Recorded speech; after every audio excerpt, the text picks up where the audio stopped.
Brice Parrain, dans votre livre De fil en aiguille, vous dites que votre première inquiétude d'ordre philosophique vous est venue par Pascal. Oui. Je dois dire même à ce moment-là que c'est venu à propos des mathématiques. Là, je crois que je ne dirais plus tout à fait la même chose. Enfin, bref, j'étais en seconde. Je crois que c'est l'époque où, si on lit Pascal, on est bouleversé. Et qu'on a besoin de lire Pascal parce qu'on a besoin d'être bouleversé. C'est-à-dire, c'est l'époque où on a commencé à savoir ce que c'est que la mort, et puis par conséquent d'entrevoir ce que c'est que la vie, et qu'il faut y penser. Je crois que le père du Barle n'est pas de votre avis. Oh, je ne sais pas, mais c'est amusant. Je vois que nous avons rencontré Pascal à peu près au même âge. J'étais en première. Cependant, ce n'est pas par les mathématiques que j'ai rencontré Pascal. C'est plus tard que j'ai découvert cet aspect-là. C'était en lisant les pensées. Et là aussi, j'ai senti le coup au cœur, mais aussi, de façon très curieuse, une sorte de mécontentement d'entendre ce genre de discours. Je me souviens en avoir parlé assez brutalement à mon aumônier de collège et avoir dit que vraiment ce genre de morale, ça ne m'allait pas du tout, et que je me sentais en désaccord complet avec cette façon de présenter l'existence que Pascal avait. Écoutez, je vous demande pardon. Est-ce que je peux vous demander si c'est parce que vous avez eu peur vous voyez, de la morale, de cette espèce de dureté avec laquelle Pascal juge la vie et de méfiance, qui est en effet une chose terrible. Est-ce que vous vous souvenez de ça ou... Oh oui, je me souviens bien. Ce n'était pas de la peur du tout. Mon Dieu, la mort, je l'avais déjà rencontrée jeune, non pas ma propre personne, mais c'était plutôt cette espèce de, vraiment, de refus d'un jugement qui me paraissait pas vrai sur les choses, mais pas d'inquiétude.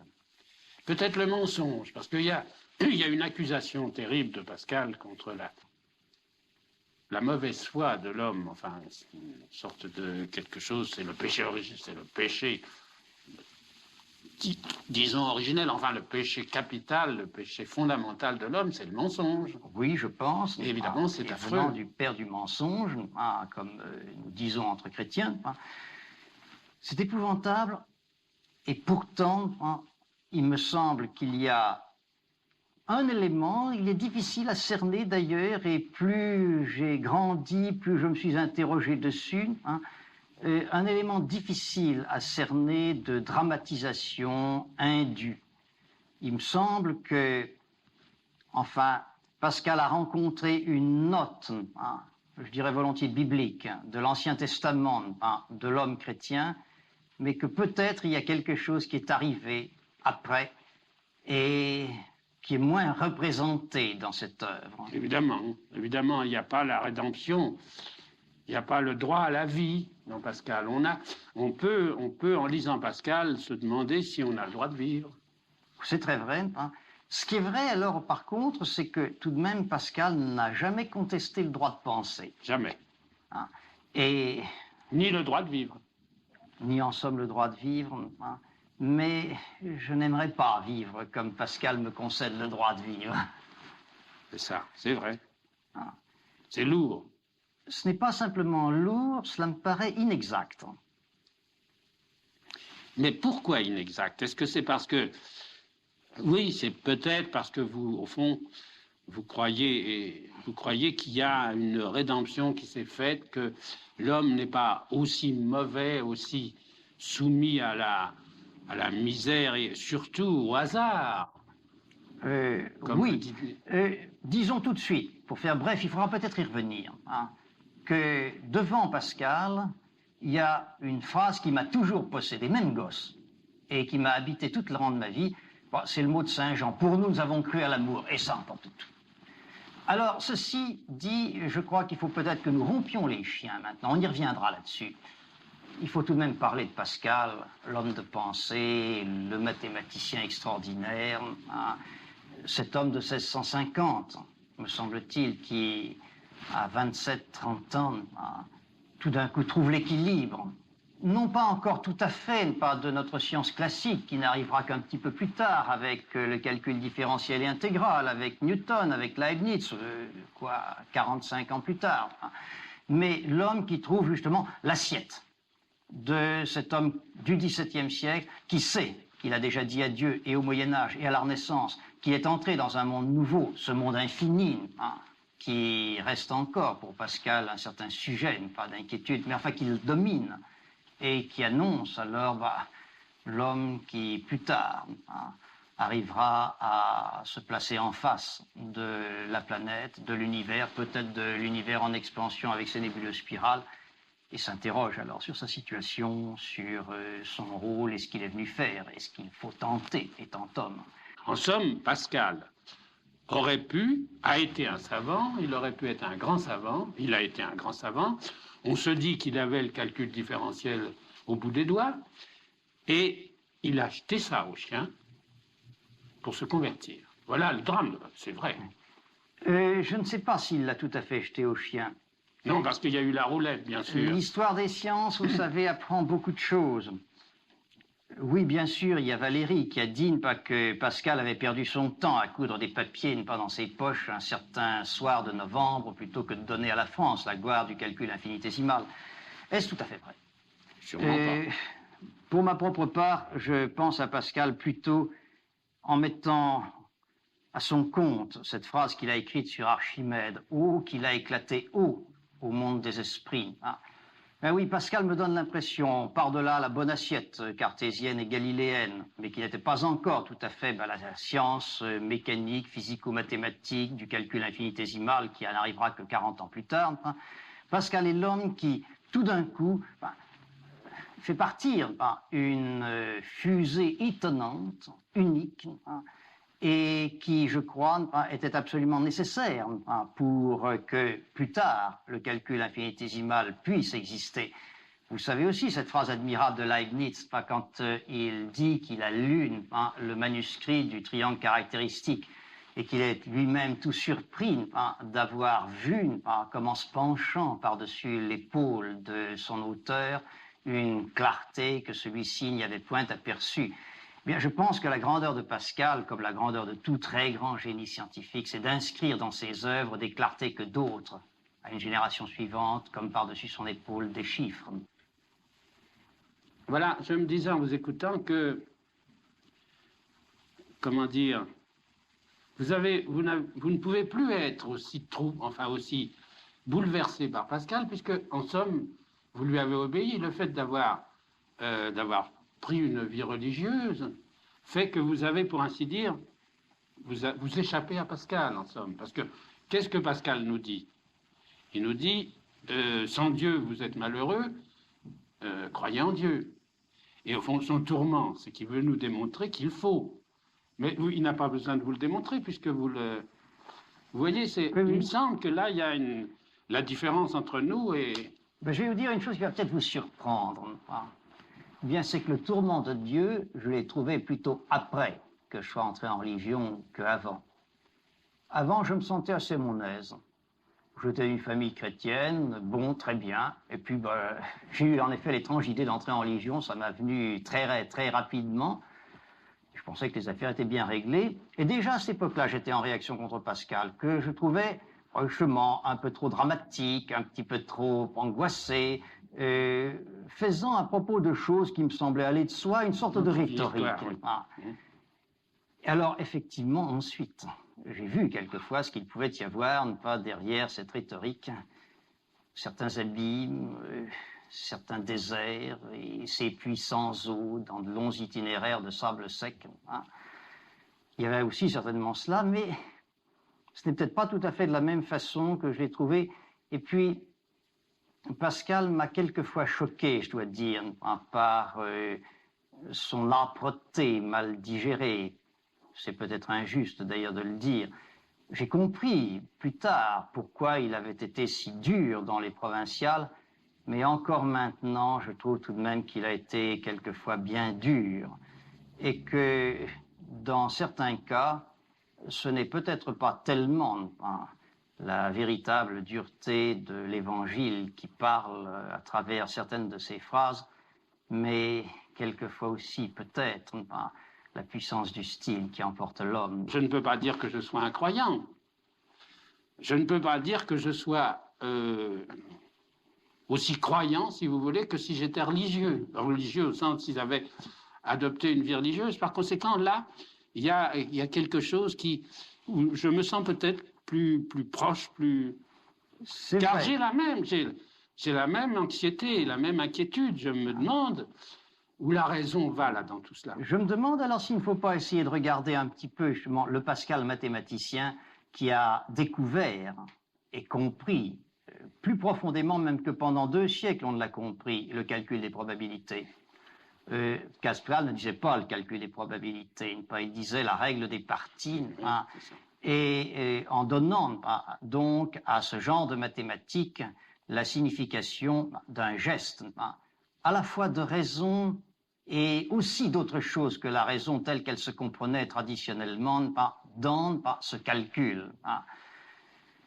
Et oui, c'est quelque chose, alors là où nous touchons peut-être l'admirable de la rationalité pascalienne, s'il faut encore parler de rationalité, et de Pascal lui-même, car là on est sûr qu'il faut parler de Pascal. Sûrement, oui. Quand il dit travailler pour l'incertain, et on a le sentiment qu'en effet, jusqu'au niveau les plus élevés de l'esprit, pas quel qu'il soit, que cela se concrétise pour lui dans l'option de la foi chrétienne, que ce soit chez n'importe quel homme, il y a cette espèce de moment suprême où on s'avance et où on travaille raisonnablement, mais n'étant pas sûr de réussir pour de l'incertain.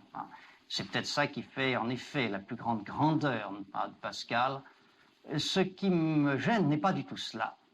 Ce qui m'inquiète quelquefois, c'est qu'alors de là, qui est un sommet, et qui est, je pense, une vérité, alors elle éternelle de l'homme, mais enfin qui se sera trouvée de façon plus profonde dans la personnalité moderne, on retombe à une certaine rhétorique. Il est vrai que Pascal a de l'éloquence, les phrases sont longues, elles sont bien faites, il y a des énumérations, et sûrement que chaque fois qu'il parle de la technique littéraire, fausse fenêtre, etc., il y en a des quantités, des notations, c'est à lui-même qu'il s'adresse, parce qu'il est passionné, il est bouillant, il veut prouver. Mais il y a quelque chose de beaucoup plus grave chez lui, c'est ce contact qu'il a avec le réel, et le réel étant presque l'insurmontable, étant l'indémontrable, étant le diable, enfin, ça. Et alors là, il y a quelque chose de, justement, qui dépasse les mathématiques. Malgré tout, s'il faut l'écouter, il a dit, je ne ferai, en 61 ou 62, je ne sais plus, je ferai plus 2 pas pour la géométrie. C'est quelque chose de terrible pour un type comme Pascal. Bien sûr. Et c'est pas en l'air, n'est-ce pas, naturellement. Par conséquent, il a voulu toucher quelque chose de plus vrai, de plus réel, de plus fondamental que les mathématiques. Cela, je n'en doute pas. Simplement, eh bien, j'assiste dans Pascal à une sorte de lutte extraordinaire. Je ne la vois d'ailleurs presque nulle part ailleurs, dans notre littérature française. Quelques contemporains peut-être. Entre, disons, le nombre du langage que Pascal découvre et manie parfois avec un art admirable, et puis alors, ce qui est au-delà de tout nombre et que j'appellerais volontiers la grâce, et où tout d'un coup, alors, bien dans un rythme qui se brise, quelque chose de très humble, mais qui est plus grand peut-être que les plus grandes grandeurs apparaissent. Il y a quelques-unes de ces phrases où tout d'un coup on sent que la période cède à autre chose. Ça n'est nulle part ailleurs. C'est vrai, c'est vrai. Ce qu'il y a, c'est qu'alors il y a des hommes qui ont accepté plus volontiers, disons, ce statut de misère du langage, et ce statut d'imperfection de notre cœur qui cherche à s'exprimer, et alors qu'on leur pardonne plus aisément que Pascal qui a, d'une certaine manière, lutté et voulu triompher. Il est évident que l'impossible, c'est un peu idiot que nous cherchions l'impossible, parce que c'est un peu fou, et puis c'est un peu de l'orgueil, c'est un peu de... Mais d'autre part, comment faire étant homme? C'est vrai. Alors, mais... malgré tout, il a été homme, comme ça, très homme, Il y a tout de même, si vous voulez, encore une chose. Vous voyez, je suis perpétuellement réticent et objecteur et avocat du diable, en effet. Je souffre un peu quand, même avec des gens qui ont des torts graves, eh bien, le style devient une arme, et où un homme, même coupable, est transpercé, pas avec un trait qui le cloue devant la littérature et la postérité. Est-ce que l'on a le droit de transpercer un homme, même chargé de tort, avec une plume, surtout s'il est admirable? Je trouve qu'il le faut. C'est peut-être même quelque chose qui me touche énormément dans Pascal, c'est cette sorte de violence, si vous voulez, qui passe par-dessus presque ce qui est convenable. Vous vous souvenez de deux choses. Il a dit, je crois que c'est dans, enfin je ne sais pas où exactement, mais on n'a pas le droit d'aimer. Une des positions de Pascal, on n'a pas le droit d'aimer. En effet, on a le droit d'aimer que Dieu. L'amour, les humains sont fragiles, passables, etc. Par conséquent, rationnellement, on n'a pas le droit d'aimer. Ça va très loin parce que ça interdit la vie. Et une autre position qui est du même ordre, si vous voulez, c'est dans, je crois, la lettre à Mademoiselle de Rohanès, que j'ai regardée hier soir. Il faut accepter même la mauvaise foi. Il ne faut pas se choquer de voir employer la mauvaise foi par l'adversaire, parce que Jésus a subi la mauvaise foi. Et même une démonstration ne peut pas prétendre qu'elle a le droit d'être crue. C'est-à-dire qu'il va jusqu'au fond de la diablerie, de ce qu'il y a de mauvais chez nous. Ça. Et il le prend, il l'accepte. C'est grand, en ce sens qu'il veut faire un homme, non pas avec l'honnête homme, qu'il avait cru à un moment manier, mais avec le pire des hommes. C'est ça la tâche. Elle est grande, mais est-ce qu'on peut faire quelque chose à moindre prix? Eh bien, je vous répondrai en disant que j'accepte profondément la seconde position de Pascal. Je crois qu'en effet, c'est vrai, il faut faire de l'homme ce qu'il doit être avec ce qu'il est. Mais alors, justement, ceci me relance avec une force d'autant plus grande contre la première position. Non, on a le droit d'aimer. N'importe qui, n'importe comment. Et pas simplement, je dirais, justement, parce qu'on a le droit que d'aimer Dieu seul et d'aimer, comme on dit, les autres en Dieu.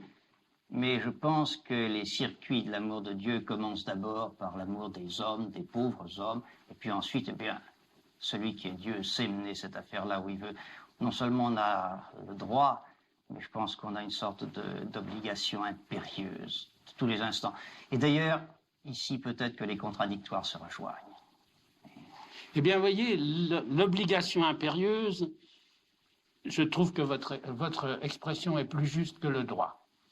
L'obligation, justement, c'est plus terrible que le droit. On n'a pas le droit d'aimer, mais il le faut. Voilà ce que je sens quand je lis Pascal. C'est beaucoup plus grave, si vous voulez, que simplement cet exercice normal de l'amour qui croit être une chose saine et simple et naturelle. Mais non, c'est pas vrai. L'amour est quelque chose, c'est un défi à la mort, un défi à l'incommunicabilité, un défi à la mauvaise foi, un défi à la bataille. Enfin, il y a là-dedans, si vous voulez, une puissance de contradiction, une affirmation qui, si elle n'est pas simplement bête et orgueilleuse, comme elle serait si elle était uniquement diabolique, est quelque chose qui surpasse tout, qui passe la géométrie. Il me semble tout de même, voyez-vous, que le jeune homme qui se tourne vers sa fiancée, il a le droit d'aimer. Et ensuite vient le reste. Et deuxièmement aussi, voyez-vous, quand on a traversé ce que vous dites, eh bien, il vient un moment où, au-delà de l'obligation impérieuse de l'amour, alors il arrive, oui, le droit d'aimer, et pourrait-on dire le repos de l'amour. Et c'est parce que peut-être Pascal a vécu trop peu pour arriver à cet âge où le droit d'aimer reprend le pas sur l'obligation d'aimer, et où le repos de l'amour devient pas le meilleur des droits, la plus merveilleuse des obligations, et la grande chose de l'homme, que je sens toujours quelque chose d'immense et d'incomplet dans son immensité, que je salue parce qu'immense et à qui je suis reconnaissant d'être incomplet, car peut-être un homme complet, ce serait un abus, et nous sommes tous, pour être incomplets, complétés par le seul Jésus-Christ. Ben moi, vous voyez, je ne suis pas arrivé, j'ai vécu plus que Pascal, et je ne suis pas arrivé au repos là-dessus. Je ne sais toujours pas si j'ai si j'ai le droit, mettons, appelons ça, si on a le droit d'aimer. Je me demande si on n'a pas transformé un petit peu l'authenticité pascalienne en quelque chose d'infiniment plus romantique dans son tragique. Et peut-être alors à certains moments faudrait-il tout de même essayer de resituer l'homme dans ce milieu étonnant des hommes de 1650 qui savent que tout de même une certaine page de l'histoire européenne est tournée, qui vont en commencer une autre, ils ne savent pas où elle les conduit, mais qui ne nous conduit pas simplement au lendemain de la Révolution française, qui nous conduit aujourd'hui où nous avons à faire face à un monde tout entier. Oui, où nous avons besoin de retrouver la rationalité que Pascal avait à garder et que nous avons beaucoup abandonné, à mon avis. Eh bien, alors pourquoi n'entreprendrions-nous pas de travailler pour l'incertain? Mais oui, d'accord.